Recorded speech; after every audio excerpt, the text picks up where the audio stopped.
And today we are going to be talking about first we'll discuss the Catawba River interbasin transfer and what that means and what an interbasin transfer is, um, as well as try to get some kind of handle on explaining what it all means with regards to how much water we're talking about.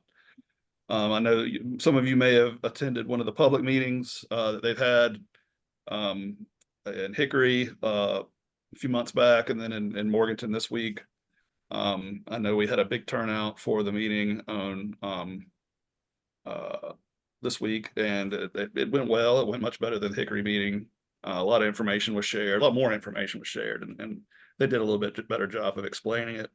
Though not to everybody's, quality everybody would have liked, I think, in some cases. But so we'll start out with that, and then I'll get into a little bit of water quality projects that are occurring region-wide, as well as if any members have anything they'd like to share. I'd like, if anyone has any particular water quality projects they'd like to talk about, I would love to include them and hear that. So, and then we'll give a short stormwater program update from some of our other staff, Andrew Webb and Haley Hopkins.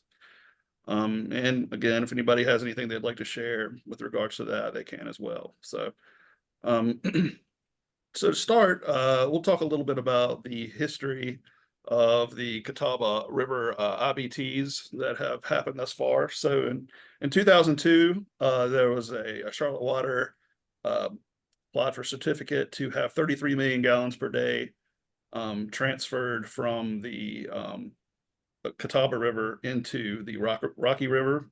There wasn't a lot of battle over that. It kind of came and went. Not as many notifications or notification requirements. Then in 2007, Concord Kannapolis, they requested actually around 36 million gallons a day.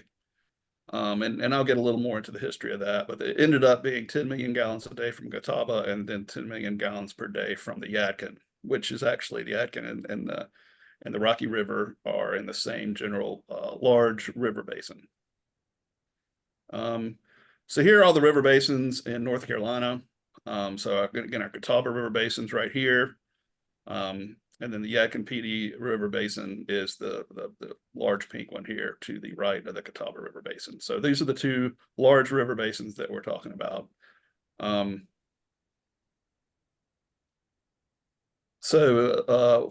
way the state sets this up is they take those large river basins and they actually divide it up into sub basins. So you can kind of see this here. So with the 3-1 and the 3-2 in the Catawba River Basin. So this would be what they call the Catawba River Basin for the purposes of interbasin transfer. And then the South Fork is 3-2. Now, technically, some water providers in our region do get water out of South Fork. So it's a very small amount, but they would say that is called an interbasin transfer.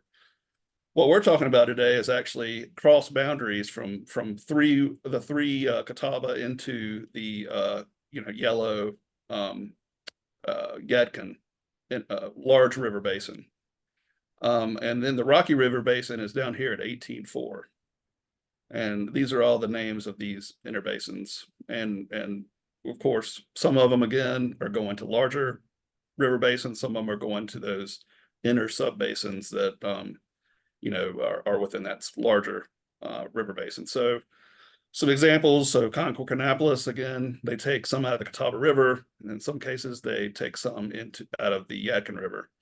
And then it goes to the Rocky River. So the Yadkin River and the Rocky River in the same large river basin. Then you've got a couple here, one in Pender County and one in Union County, where the entirety of the interbasin transfer takes place in the same large river basin. Again, this is the Catawba River Basin. This is the entirety of it. It starts, of course, near the Lake James area, goes all the way through Charlotte. Now, technically, the way they describe the Catawba River Basin, it ends at the South Carolina line and it becomes the Wateree. And then that continues to flow downward and it eventually meets the Santee River and on out to the ocean. So The way we define this river basin, so if you hear it called the Catawba Wateree, that's because it's including that South Carolina portion. And a lot of people say that ends at Lake Wateree. And it looks a little more like this. So again, this is that river basin. You can see the municipalities as it travels through the counties into South Carolina. Now, this is the first lake that's actually been planned or developed for electricity production. It's the first one in the United States that was done that way. It's got 11 interconnected reservoirs. It's got modest water availability. This is what actually wording that was used years ago in another study. They said modest water availability. I don't know that they would say that now as they're trying to get more, but again, usable storage, 252 billion gallons. Supports 20% of Duke's energy capacity in the Carolinas. There's lots of people in this water basin. It's most densely populated river basin in North Carolina. It's got over 25,000 lake neighborhoods, 16 million recreation visits per year, several large industrial water intakes. And those reservoirs serve as the raw water source for 18 public water systems. That's 2 million customers. So it's a very hardworking lake already. It supports a lot of people and a lot of industry. This is showing the chain of lakes. The reason I'm showing this is it shows the river miles. So if you look at the top at 225 miles from the beginning of Lake Wateree, that's at the 0 point down here. So roughly the intake that we're talking about that transfers water from the Catawba River to the Rocky River is located in Lake Norman. So roughly about a little over halfway up the river is where that intake is occurring. So everything above that, of course, is, our area. This is a map. I'm sure a lot of you have seen me pull this out, but part of the reason I was showing this is what you continue to call the Catawba River. This doesn't include the Wateree, but this does show your population density up and down the Catawba River. Of course, your main population density is down here in the Charlotte Mecklenburg area, but population tends to follow the course of the water. So there's a lot more development around our water sources. These are all the impaired streams that you would find in the Catawba Wateree. You can see Lake Norman is impaired. And again, it's a water source, and it's held to the standard of a water source. So it's a little bit rougher standard than if it were just used for wildlife. But again, it is on the impaired streams list. It's a little history. So Charlotte Water, formerly named Charlotte Mecklenburg, water has a 33 million gallon a day interbasin transfer certificate. The transfer is based in withdrawals from Lake Norman, Mountain Island Lake, and the Catawba River Basin. The 33 million gallons a day was approved at the March 14th, 2002 meeting, and it was approved with conditions, though not as stringent as later the Kannapolis and Concord. So it requires them to have a surface water improvement and management plan. They had to continue the stakeholder process to investigate water quality control, which they continue to do with their Catawba water management group. They are tasked with trying to determine how much flows in the lake and how to maintain water. Goose Creek subbasin in the county is removed from the area to be served by the IBT due to endangered species. And I'll kind of give you show you what area of Mecklenburg County is served by this. If the environmental impact statements are found to be incorrect, it triggers a reopening or modification, and it requires development of a compliance monitoring plan. Again, the source basins within the Catawba River Basin, Lake Norman. Receiving basin is the Rocky River subbasin. Get into Mecklenburg County. So what we're talking about is you have Mecklenburg County here. This green area is the area that is going to be served by this interbasin transfer. So there's a lot of growth occurring in this green area here of Mecklenburg County. And that's what they're serving. The ridge line is about right here. So, water's flowing this way or it's flowing this way. That's where we get some of our loss of the water. Here's a little bit more of a close-up. So here's the Lake Norman intake, the Lee S. Duke water treatment plant. That's where some of the water that gets returned to the lake comes from. So a lot of the way this works is they actually pull water out of the lake in a larger amount. Say I think it's like 117 million gallons a day. They use much of it, but they return an amount that is roughly equal to 30 million gallons a day. So that's where that 30 million gallons a day number comes from. That's not how much they're taking out. That's just the net. Here's a list of all the IBT certificates in the state. You can see that the 33 million gallons a day is actually the largest of the ones that are have a certificate to pull water out. If they double this, it's going to be 63 million gallons a day, which would be significantly more than the other transfers.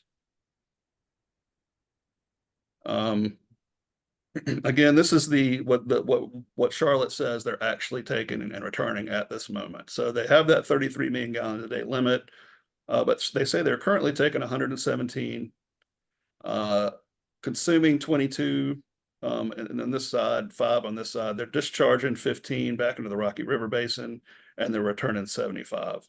So roughly, transferring back to the Catawba River Basin 20 million gallons a day right now.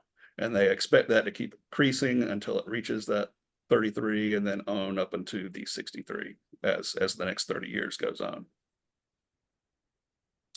With the Concord Kannapolis, again, it took place in 2007. I guess a lot of people started paying attention a lot more. They thought the interbasin transfer, they had originally requested 33 or 36, I'm sorry, from the Catawba, and then 10 from the Yadkin. What they ended with was 10 million gallons from the Catawba River. So through the process and the public meetings and people fighting back, they did end up getting that reduced to 10. The compromise occurred in January 19, 2007. The numbers are, one of the requirements of that was that the numbers had to be reduced during times of drought. So here's the levels of different drought and what the gallons per day are limited to in those cases. Again, here are the conditions for the Concord Kannapolis IBT. The changes in legal requirements could trigger a reopening or modification. Drought management measures are required. Again, no cooperation between cities and over distribution shall trigger a required plan for the cities. Required compliance and monitoring plan. Again, these were the same as if environmental impact statements are found to be incorrect, that it reopens, and then every 20 years a written report is required detailing new conditions and history. So along with the 33 million gallons a day from the Catawba River going to Charlotte, we have this additional 10. So here's a little bit more about the drought coordination in the Catawba. I'm not going to go deep into this, but you have areas of targeted storage. If you get to a certain point, like 57 to 75% of target storage, then mandatory water use restrictions are set into place. Duke Energy will reduce hydro generation and hope for, I guess, or push customer and employee conservation, and the same for the intake owners. Now, these requirements, again, they're currently on the Concord Kannapolis intake. I mean, interbasin transfer, but not for Charlotte. Charlotte doesn't have these requirements, but when they redo this process, they'll be required by law to comply in some way. So during the process of the 2007, House Bill 820 was passed on Thursday, August 2nd, 2007, that had requirements added to the current requirements of IBT law, prohibits resale of the IBT water to other areas. more clearly define the process to evaluate new IBT petitions. The public involvement begins from the outset of an applicant requesting petition. So that's why we've had these initial meetings about the IBT on the front end. There's 3 stages of public meetings, an opportunity for written comments and questions to be addressed prior to the final determination. And then a petition's not granted to the applicant until the environmental documents have been approved. Environmental impact statements now required to focus on potential impacts to the source and recipient basins and evaluation of alternatives to the proposed source of the IBT and measure to mitigate adverse impacts of the proposed IBT. And then a mitigation process that provides an opportunity for involved parties to work through issues prior to the draft determination. So that's how they got to the point of getting to the 10 before. And then in granting the petition, the EMC has more power to tailor their certificate and its conditions to protect the source basin and prevent environmental and other impacts. So the old process is on the left, the new process is on the right. So it's made it a little bit more difficult for the applicant to get that certificate without going through a lot more process, which is a good thing because it gives us more availability to tailor it hopefully how we'd like to do it. When you're talking about our water intakes, where our local governments pull water from, these are example of your elevations that you would see and where those critical reservoir elevation would be. And the extra usable storage during a drought. So it kind of gives you an idea of those operating ranges. This is actually a Duke Energy drawing showing you how the water is seen as going through the system. So it says surface and groundwater inflow is 3,752 million gallons a day. That is across the entire body of water. So that's not what's flowing into the Catawba and then flowing out. That is actually all the rain that's fallen in the Catawba River Basin throughout the whole river basin. So some of this, like half of it, I believe, or more than half, probably falls below that Lake Norman intake. I think someone said the Lake Norman intake or the dam there actually had a flow of about 1,000 million gallons a day or just over that. So you know, it's not as if, you know, we're seeing that million gallons a day running through our area. The water flow at the lower end does slow down, you know, the flow of water on the upper end. What flows out of the at the Watery Hydro Station is 3,343 million gallons a day. So you can see roughly about 400 million gallons a day are what's getting used up. So you got 204 million gallons a day actually take place through natural surface elevation. Again, that's all your 11 lakes combined, combining for that evaporation. Total public water supply at this time is 110 million gallons a day. That includes that Charlotte and Kannapolis Concord. Actually, the water supply that our region uses is less than what Charlotte is asking for right now. Industrial uses 1 million gallons a day. The reason that's low is because they do return a lot of the water that they use. Power, 57 million gallons a day. And then agriculture or irrigation is 37 million gallons a day. This is, and just as an example, this is a map Andrew threw together that shows that inflow as the lakes continue. So again, your total inflow, 3,752 million gallons a day. At the Lake James area, you have about 258.6 million gallons a day flowing through that area. And then it's accumulative until you get down here again to Lake Norman, where it's about 1,200 million gallons a day. So you know, when they're talking about 30 or 63 million gallons a day, that's a larger percent of this 1,200 than it is of the entirety of the lake. And the 2.55 billion gallons of storage that is in the lake. Eventually that would reduce if that kept occurring. So when the EMC, which is the body that approves an interbasin transfer, you know, meets to look at the certificate, there are some considerations that they'll look at include the necessity, reasonableness, and beneficial effects, the detrimental effects on the source and receiving basins, reasonable alternatives and purposes and storage allocations of Army Corps of Engineers reservoirs established by U.S. Congress. If they were to grant their certificate, they have to determine that the benefits outweigh the detriments, that the detriments have been mitigated to a reasonable degree. They may grant the certificate in part, in whole or in part, or deny the request. So that means they could grant it outright, or maybe they say, well, yeah, you can have an increase in your IBT, but only 10 million gallons a day or 15. And of course, they may grant the certificate with conditions to minimize the detrimental impact, which can include requiring those more stringent drought measures, for example.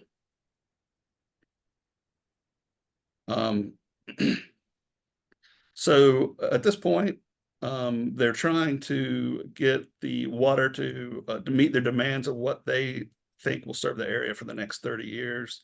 This is a multi-year, highly regulated process. It encourages stakeholder participation and feedback and ensures that if approved, the modification will not be environmentally damaging to either source or receiving basins. And then this is the kind of schedule of how things are going to move forward. So they've put in their notice of intent. They've had their public scoping meetings. Now they're going to begin working on their environmental impact statement, and then public comments on that can be submitted to the state, and they'll have hearings on that. All in all, this is going to be about a couple year process. We're talking 2006 or 2007. And the COG has been tasked with kind of heading up or being the lead agency on this, and a lot of the local governments have come together. We've met, and we're talking about ways that we can tactics that we can use to maybe have it benefit us in some way with regards to the amount of water they're going to take out. So we have spoke with some attorneys, and we have contacted lobbyists to maybe try some rule change, but we are going to continue to see how that goes. And that may be it for that. Oh, and if you wanted to look at any of the public meetings, this is the link to go to their webpage, and you can actually watch their YouTube videos or the videos of the past meetings. So I thought I saw Donald on here a little bit ago. You can view Donald's what he said to them at the meeting. So I'm hoping he doesn't ask me any questions today. But are there any questions? Before we move on, any comments? John, this is Radford. Uh-huh. One of the things I noticed a little different in this presentation than the one they did in Hickory is they're kind of quietly starting to emphasize in this meeting the other night that they're not asking to take out any more water. In other words, what they're permitted for already for withdrawal, that wasn't going to change. Did I hear that correctly? They're already permitted for, I don't know, 40 million something gallons a day. And that's not going to change. It's just the amount of water that they'll transfer. Well, I don't know that they've necessarily said they were going to they weren't going to increase that amount. I think my understanding was that amount of 30, or the extra 30, is because there will be an increase in what they're taking out. Right, but what I'm saying is their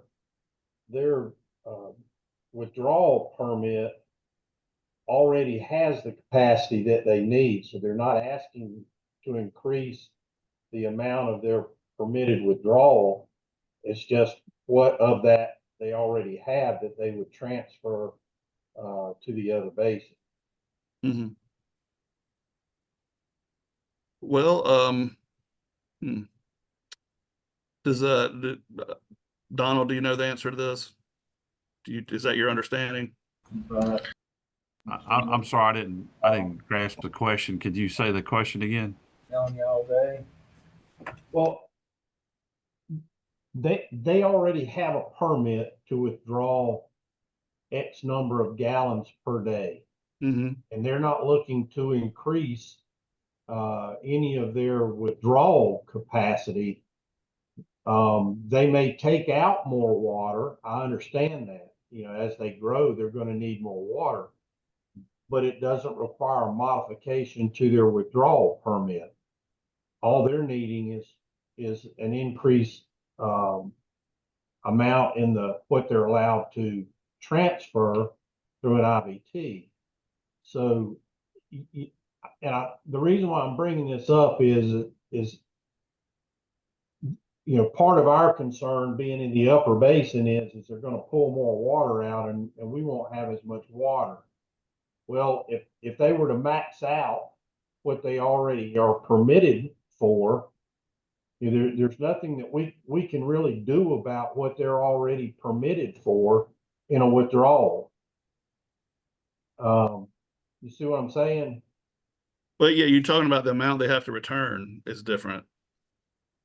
So right now they have to return, or they return, or the net should be upward of, couldn't go over 33, but now it's going to be 63. So yeah, they are taking more out and not returning a large portion of it, no matter what they end up taking out, right? Right. Yeah. But they have quite a bit of water already permitted to them in withdrawal that they're not using. Right, they do. They haven't met. They're at 20, or according to them, they're putting back, or the debt is only 20 million gallons a day. They have not met, or they currently on average don't take out the 33. Yeah, I'm just talking about what their capacity is at their water treatment plant. Doesn't matter whether it's being transferred or put back into the Catawba Basin. They're running about 117 million gallons a day on average. Well, they have excess withdrawal capacity that they're not using already. So, that aspect of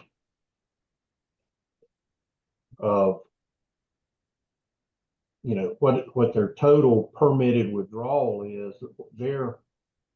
that aspect of it, that's not changing. They could take more water out of the basin right now. It's just a matter of where it's discharged. That's what we're concerned with. Right. Yeah, you're exactly right, Radford. And the slides that they showed show that they would exceed their withdrawal capacity. So we can only presume that once they get this IBT, the next thing will be is that when the time comes that they will increase their withdrawal capacity. That's what follows this. You're on the exact right track. They have more capacity that they're not using, but they want to be able to shift their capacity distribution to the east side of the county without having to have another source of water from the Yadkin basins or sub basins, and without having to return that water to the Catawba. It's a money savings is all it is. Right. So Radford, I can speak to that if you want. Charlotte Water currently has an available supply from Lake Norman of 108 million gallons per day, and from Mountain Island Lake of 163 million gallons per day. Yeah. So all total, what's that, 280 million gallons a day? 271. Yeah, roughly. So this is just all about where it ends up after they treat it. Correct. Okay. Any other questions?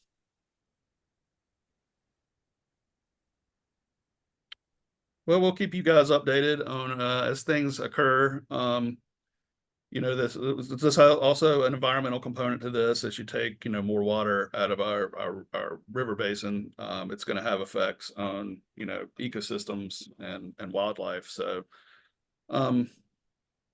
you know, and in some ways, you're also taking water out. Maybe you're condensing the amount of pollutants as well. But they do return water back, clean, you know, cleaned water from their wastewater treatment plants. Let's see. I have a question here. Will there be a public process if Charlotte Water does not request an increase in their withdrawal permit? What is their total permitted withdrawal?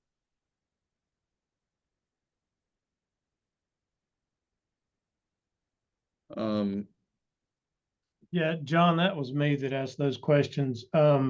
Drew answered what their total withdrawal permit is. Right. But should they in the future request to increase that 270 million gallons a day, will there be a similar public process?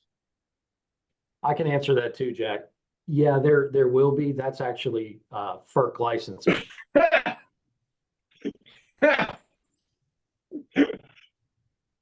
Will there, John, one more question for me.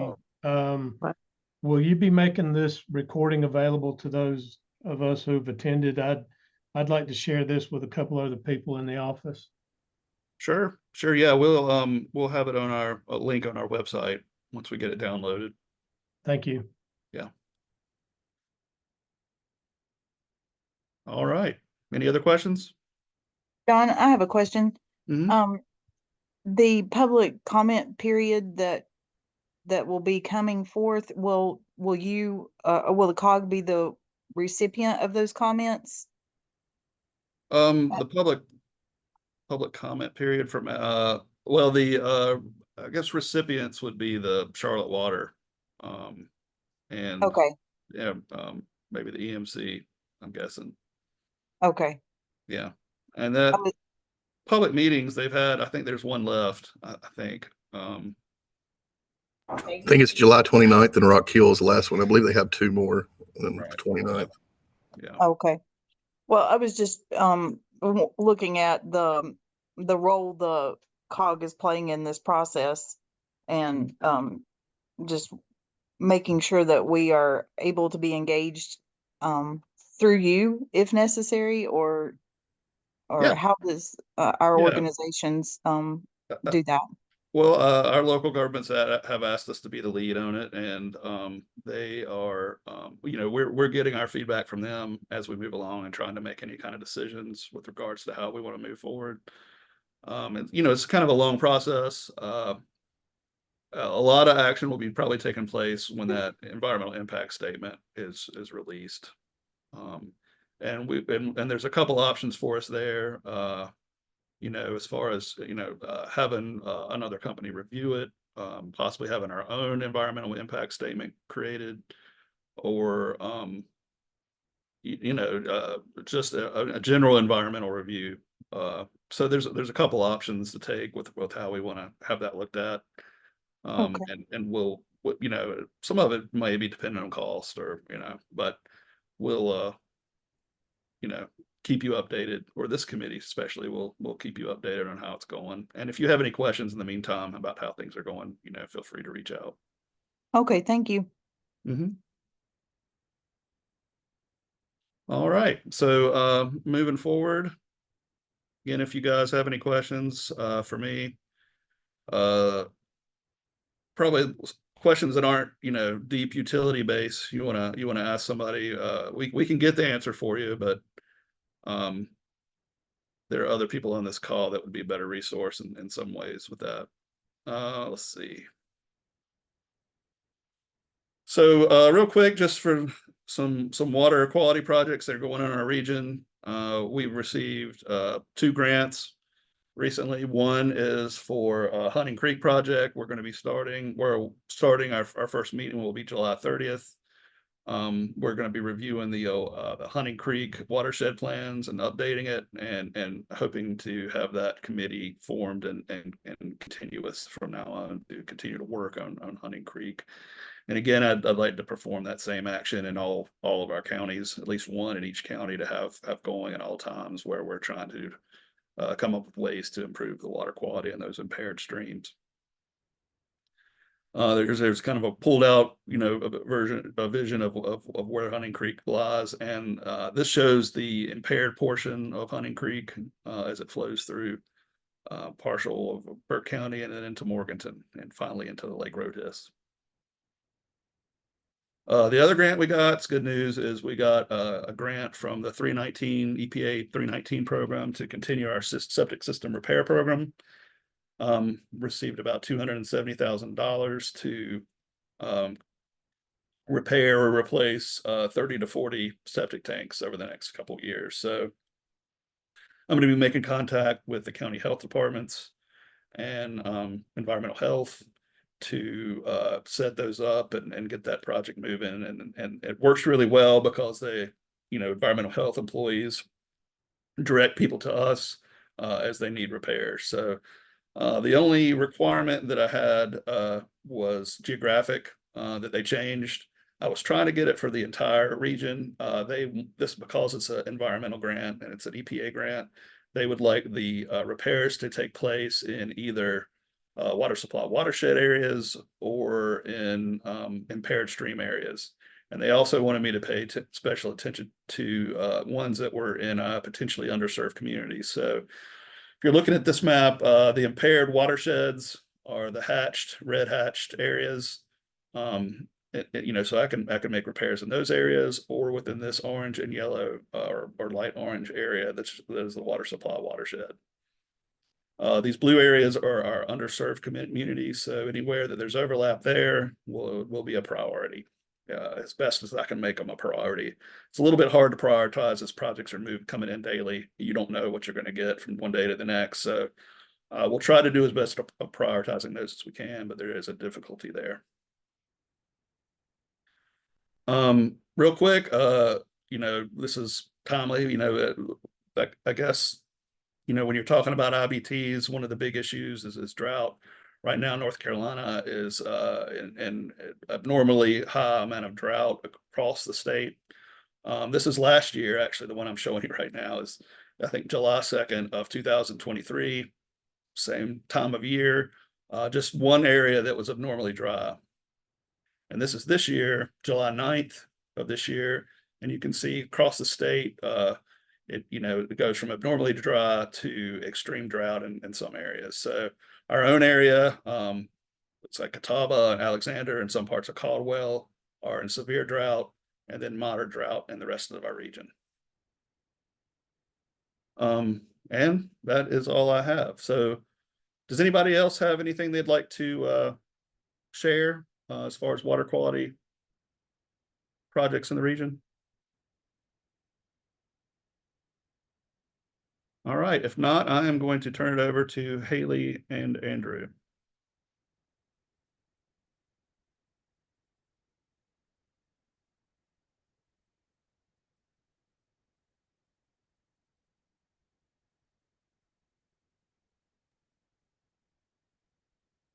Hello, everybody. I'm just going to do a quick overview of the stormwater program update.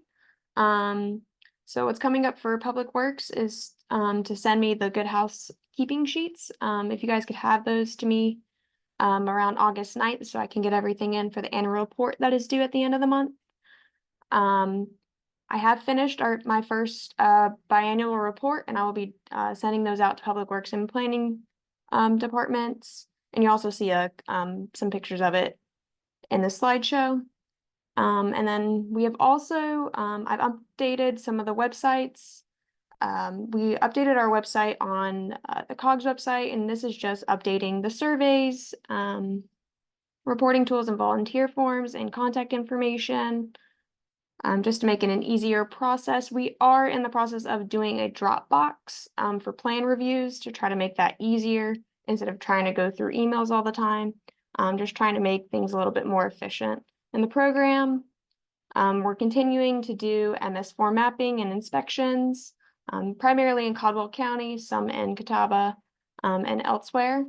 You should be getting reports for your facilities very soon. I've been finalizing them and putting them into PDF, so I should be able to get them to Public Works facilities later today.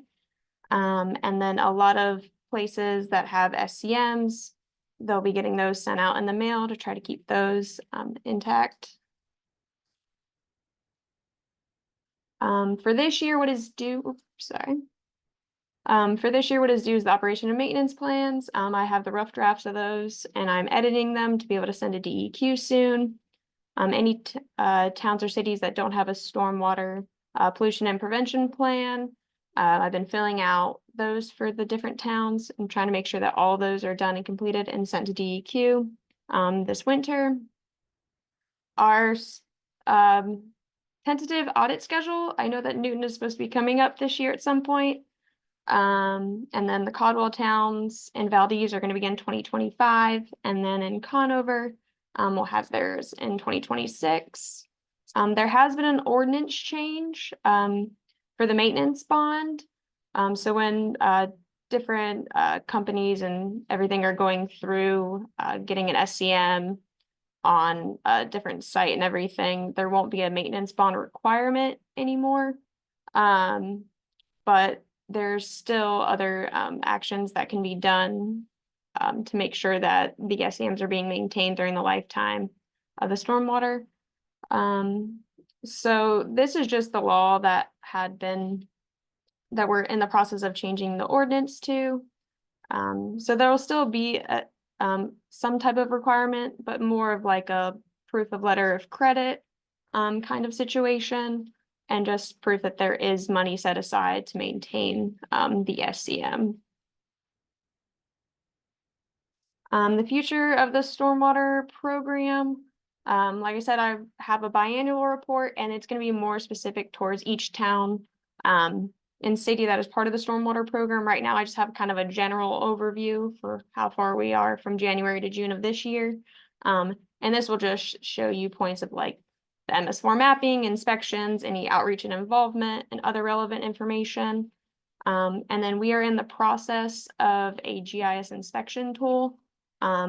So that will make this process a lot easier. And then this will be an easier process to work with Public Works for work orders, especially when we get notice of violations or an outfall that might be damaged.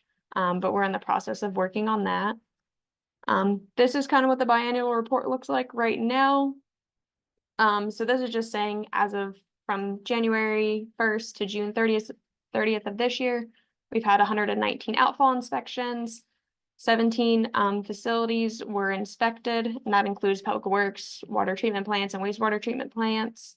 There were 49 SCMs inspected, 43 notice of violations that were either reported or witnessed by COG, city staff, or a citizen. And there have been 9 plan reviews so far, but those are starting to add up a lot in this next start of this fiscal year. This is just kind of a timeline of kind of where we are.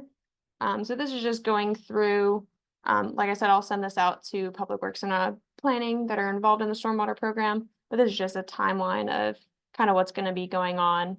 And then when everybody starts doing the renewal process and everything for their permit.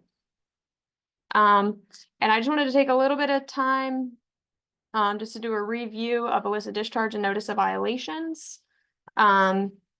So I'm just going to show you some examples of illicit discharges. A lot of times if you see sediment runoff or an oil sheen, paint, sewage, litter, or other that is in a ditch or is in a storm drain or other, if you guys can notify me, email me photos and the address so we can see where the illicit discharge was, and then we can go investigate it and contact the landowner to make sure that we can get that fixed. And these are just some examples that have popped up over the years. So paint spills, a buildup of sediment, trash, debris, oil sheen, and stuff like that, because if we don't monitor these, this can affect the water quality, cause algae blooms, can also cause some flooding. And yeah, and then I can send this survey out to people that are involved in the stormwater program. I'll add it to the Zoom call just to give me some feedback on the program itself. Thank you so much.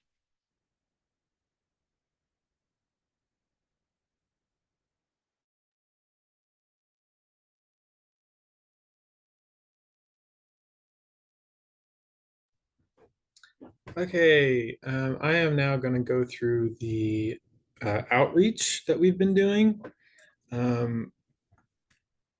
Is everybody seeing the correct screen, or does it still look like I'm not presenting? It's in the mode where we can see the tiles on the left. Okay, okay. Hmm.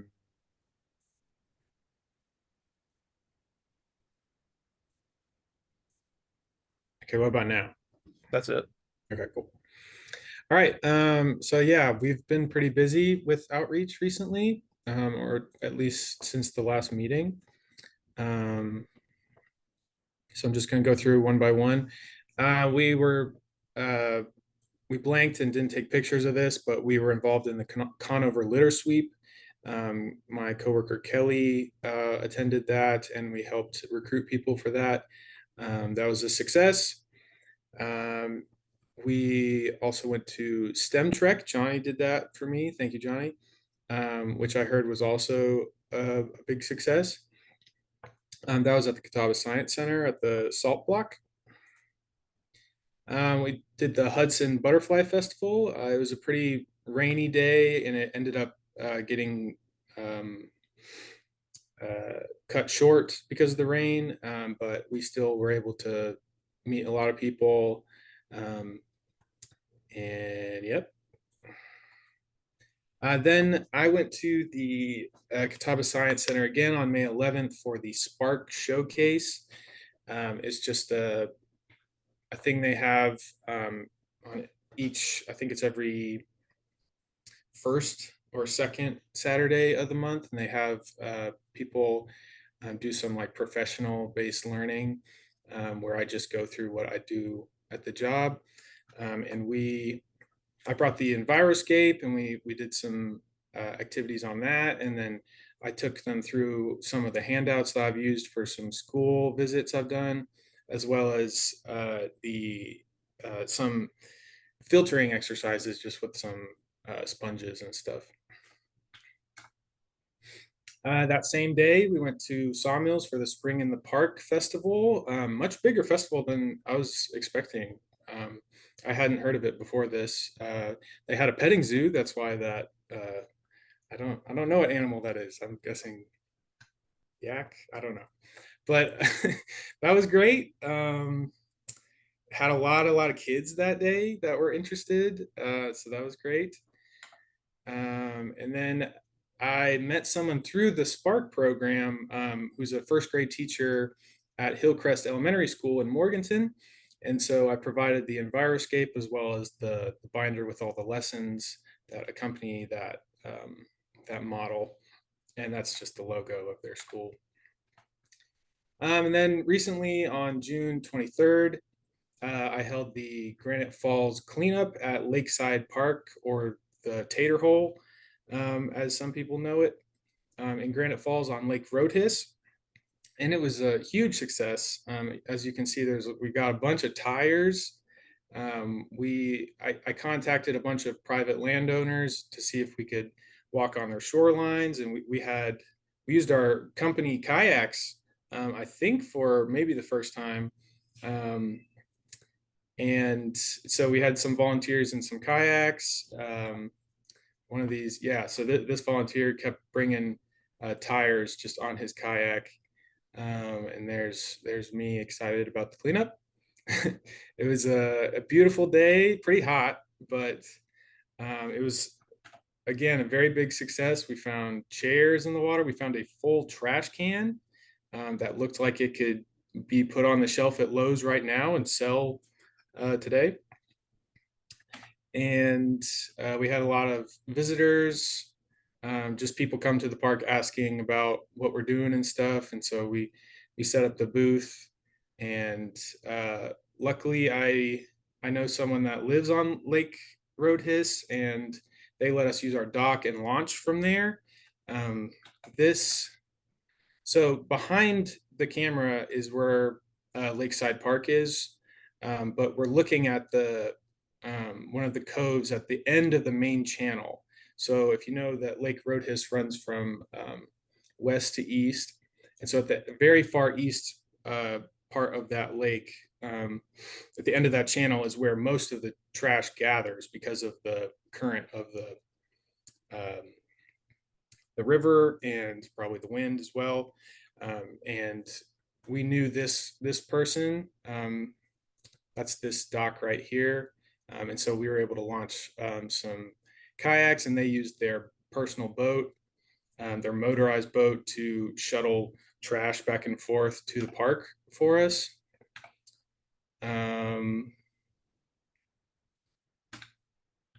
Yep. Yep, that's them right there. And we ended up collecting 600 pounds of trash, which was way more than I expected.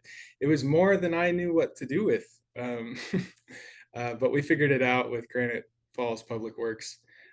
So just really proud of that event, and looking forward to having more for some other towns as well.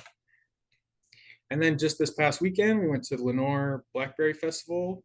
It was a good long time, getting to meet a bunch of people. It was pretty hot, but a wonderful festival. I had never been to it and was very impressed. And we met, like, I think around 200 people throughout the entire event, and handed out a lot of materials. Made some connections with Hickory water treatment. So that was cool. But yeah, upcoming events, we have the Waldensian Festival in Valdez in August, Historic Morganton Festival and Festival on Main in Granite Falls in September, Newton Spectacular in October, and Maiden, we're either going to do the Fall Festival or the Merry Maiden Downtown Christmas. We did that last year. So if there are events that I'm not including, please let me know. My email should be on the website, or I'll type it in the chat. But please communicate with me if I'm not meeting your outreach needs, or if you have an idea, or if you just have questions, whatever you need. But that's it. Great. Thank you, Andrew. And Kelly says that's a Highland cow in the chat. Thank you, Kelly. All right. Well, thank you everybody for coming. Does anybody else have anything they'd like to add or talk about? If not, we will have another meeting possibly in September, and we'll also